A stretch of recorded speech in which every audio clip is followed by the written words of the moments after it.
Hello friends, कैसे हैं आप सब लोग। आशा करता हूँ कि आप सब लोग बहुत अच्छे होंगे, मस्त होंगे, स्वस्थ होंगे। दोस्तों, एसबीआई द्वारा यानी स्टेट बैंक ऑफ इंडिया द्वारा एसबीआई पीओ की पोस्ट निकाली गई है। एसबीआई ने पीओ की पोस्ट निकाली है और ये टोटल पोस्ट जो है वो 541 पोस्ट है। इसमें से दिव्यांग भाई बहनों की भी 20 पोस्ट है। अब हम इस वीडियो में बात करेंगे कि कौन दिव्यांग इसमें अप्लाई कर सकता है, कौन नहीं कर सकता है, और स्क्राइबर वगैरह के बारे में भी बात करेंगे, कितनी एज होनी चाहिए और कैसा एग्ज़ाम पैटर्न रहेगा, सैलरी क्या रहेगी। ये सारी चीज़ें हम इस वीडियो में देखने वाले हैं। तो बने रहना मेरे साथ में आखिर तक, और वीडियो पसंद आए तो लाइक शेयर ज़रूर करना, और चैनल को तो प्लीज़ ज़रूर सब्सक्राइब करना। अगर आप डिसेबल्ड है तो ज़रूर ही सब्सक्राइब करना, क्योंकि डिसेबल्ड के लिए ये यूट्यूब पर सबसे अच्छा चैनल है, जिस पर टाइम पर पूरी जानकारियाँ सभी फॉर्म से रिलेटेड और दिव्यांगजनों से रिलेटेड जो भी बातें होती हैं उनके लिए आवाज़ उठाई जाती है। तो आप इस चैनल से ज़रूर जुड़ना और ज़्यादा से ज़्यादा दिव्यांगों को ज़रूर जोड़ना। चलो शुरू कर लेते हैं हम लोग आज का वीडियो।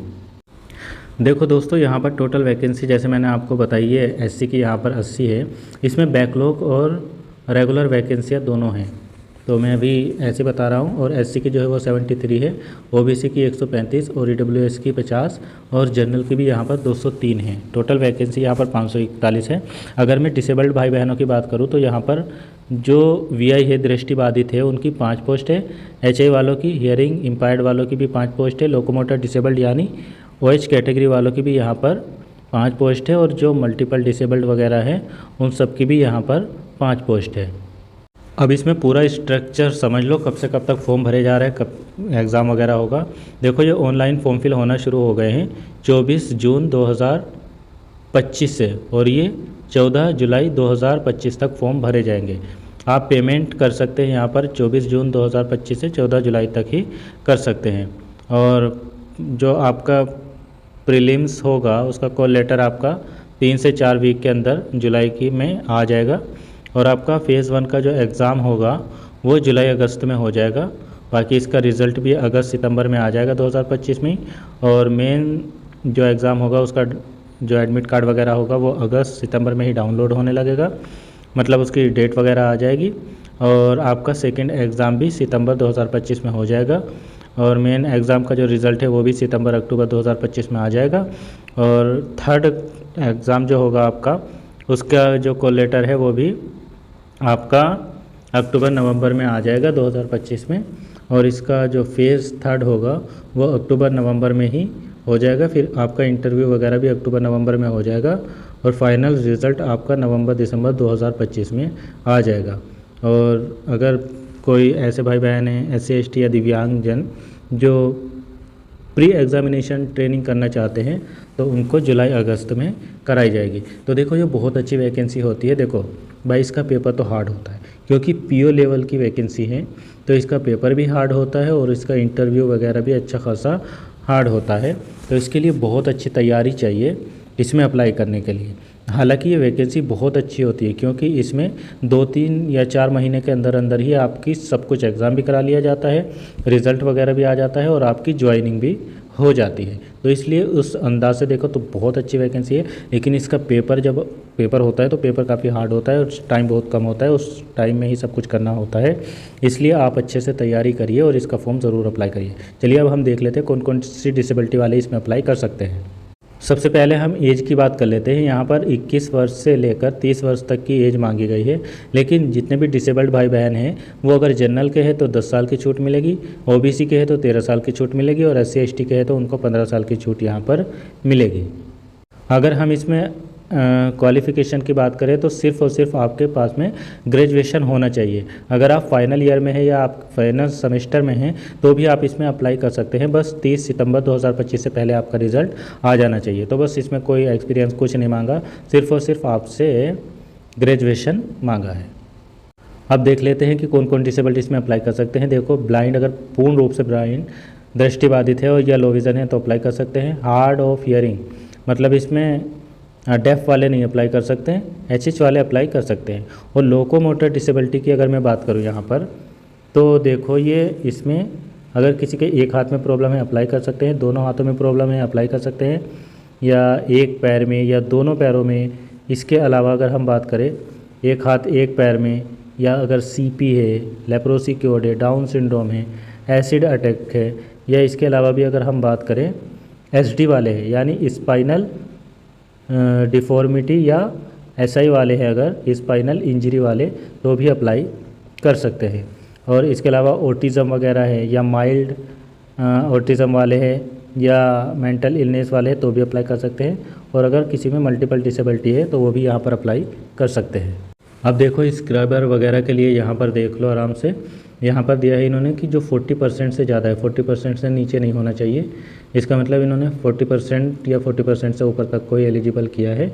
और वो अपना राइटर भी यहाँ पर ले सकते हैं, जिनको जैसे पूर्ण रूप से दृष्टिबाधित है या CP वगैरह वाले हैं या दोनों हाथों में प्रॉब्लम है तो अपना स्क्राइबर वो ले सकते हैं। और जो अपना स्क्राइबर वगैरह लेंगे उनको 20 मिनट यहाँ पर एक्स्ट्रा मिलेगी एग्ज़ाम में। और इसके अलावा जो गाइडलाइन है उसको प्रॉपर तरीके से यूज़ किया जाएगा। अपना स्क्राइबर ले ही सकते हैं, मैंने बता ही दिया। और एग्ज़ाम के टाइम पर किसी भी प्रकार की कोई जैसे क्वेश्चन पेपर आपका अगर राइटर या स्क्राइबर ही सोल्व कर रहा है तो उसमें दिक्कत आ सकती है। इन सब बातों में बहुत अच्छे से ध्यान रखना, जो गाइडलाइन है इनकी वो अच्छे से पढ़ लेना। अगर हम इसमें सैलरी की बात करें तो आपकी जो बेसिक पे होता है वो 48,480 रुपये होता है, लेकिन उसमें प्लस जो 4 एडवांस इंक्रीमेंट्स मिलने के बाद में आपकी सैलरी लगभग 85,920 रुपये पर मंथ सैलरी हो जाती है। और इसमें medical facility, lease rental facility और बाकी कई सारे अलावेंस वगैरह आपको इसमें दिए जाते हैं, इसलिए ये जॉब आपके लिए बहुत ही अच्छी है। चलो अब हम देख लेते हैं कि इसका सिलेक्शन प्रोसेस क्या रहने वाला है। देखो सबसे पहले आपका फ़ेज़ 1 का एग्ज़ाम होगा, यानी प्रीलिमिनरी यानी प्री एग्ज़ाम होगा, जिसमें आपसे इंग्लिश, क्वांटिटी एप्टीट्यूड, रीजनिंग के क्वेश्चन पूछे जाएंगे। इंग्लिश के 40, बाकी मैथ और रीजनिंग के 30 क्वेश्चन। इस तरीके से ये 100 क्वेश्चन यहाँ पर पूछे जाएंगे। टोटल मार्क्स भी आपके 100 ही होंगे और हर सेक्शन के लिए आपको 20-20 मिनट दिया जाएगा, मतलब 1 घंटा। और जो लोग स्क्राइबर वगैरह लेंगे उनको यहाँ पर 20 मिनट एक्स्ट्रा दिया जाएगा, 1 घंटा 20 मिनट, ठीक है। इसके बाद आपका मेन एग्ज़ाम होगा। मेन एग्ज़ाम में आपसे रीजनिंग, कंप्यूटर एप्टीट्यूड के 40 क्वेश्चन पूछे जाएंगे, जो 60 मार्क्स के होंगे और इसके लिए 50 मिनट मिलेंगे। जो स्क्राइबर वगैरह लेंगे उनको एक्स्ट्रा टाइम यहाँ पर दिया जाएगा, ठीक है। डेटा एनालिसिस, इंटरप्रिटेशन के क्वेश्चन 30 पूछे जाएंगे, 60 मार्क्स के होंगे, 45 मिनट इसके लिए मिलेगा। फिर जनरल अवेयरनेस, इकोनॉमी, मैकिंग या बैंकिंग नॉलेज से क्वेश्चन पूछे जाएंगे 60, ये 60 ही मार्क्स के हो गए, इसके लिए भी 45 मिनट मिलेगा।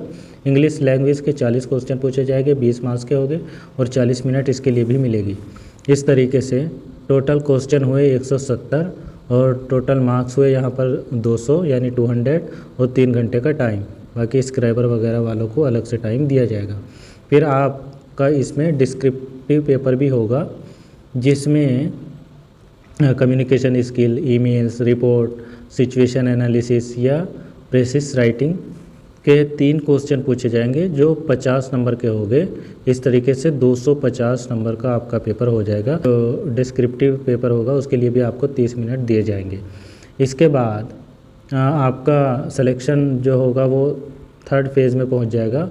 और 3rd फेज़ में आपका कंप्राइज ऑफ जैसे साइकोमेट्रिक टेस्ट, ग्रुप एक्सरसाइज और पर्सनल इंटरव्यू लिया जाएगा, जिसमें ग्रुप एक्सरसाइज के 20 नंबर मिलेंगे, इंटरव्यू के में आपको 30 नंबर लगभग मिलेंगे और टोटल ये 50 नंबर का होगा।